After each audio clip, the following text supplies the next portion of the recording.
நிலத்தின் மேல் கோபம். அந்த புல்டோசர் மெஷினே போதும், அதை பார்க்கும்போது அது செய்கின்ற ஒவ்வொரு காரியமுமே கோபமாக தென்படும். நிலத்தை அடிக்கும், உதைக்கும், தூக்கும், நசுக்கும், எல்லா சேஷ்டைகள் கோபமான நிகழ்ச்சி. நிலத்தின் மேல் நமக்கு கோபம் அதிகம். அதனால தான் இப்படி நீரின் மேல் கோபம். எவ்வளவு கெமிக்கல்ஸ் போட்டு நம்ம குப்பையும் கிப்பையும், எவ்வளவு அசிங்கங்கள் கடலில் சென்று கலந்து கொண்டு இருக்கின்றன. நான் உங்களுக்கு ஏற்கனவே சொன்னது போல் 82% ஃபிஷ் எல்லாம் பிடிச்சி சாப்பிட்டுட்டோம்.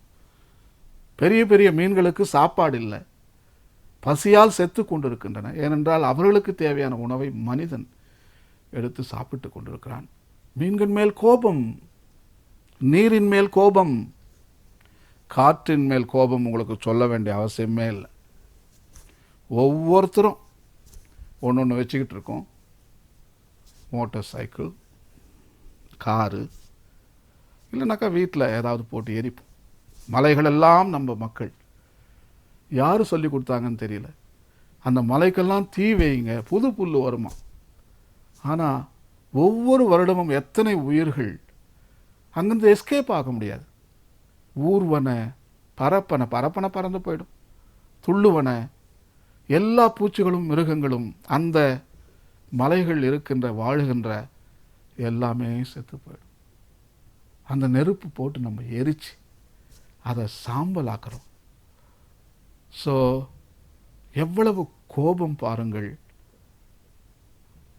நமக்கு இயற்கையின் மேல்.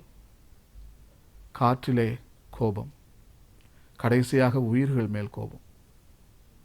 எல்லா உயிர் மேலேயும் கோபம். முக்கியமாக கோழி, ஆடு, பன்றி, பசுமாடு.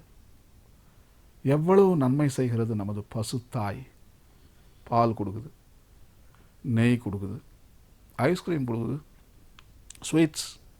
எவ்வளவு முக்காவாசி மனித இனம் பசுமாட்டின் பாலைத்தான் குடித்து வளர்ந்திருக்கின்றது.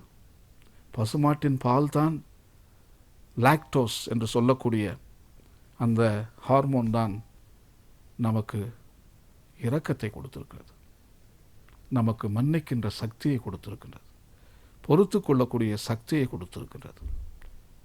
நாம் மனிதனுடைய பார்வையில் பார்க்கின்ற பொழுது, மனித ஆன்மீகத்தில் பார்க்கின்ற பொழுது அவற்றை நாம் டொமஸ்டிகேட் செய்தோம் என்று எவ்வளவு அரகன்ஸாக நம்ம சொல்கிறோம். we domesticated them, dog and cat and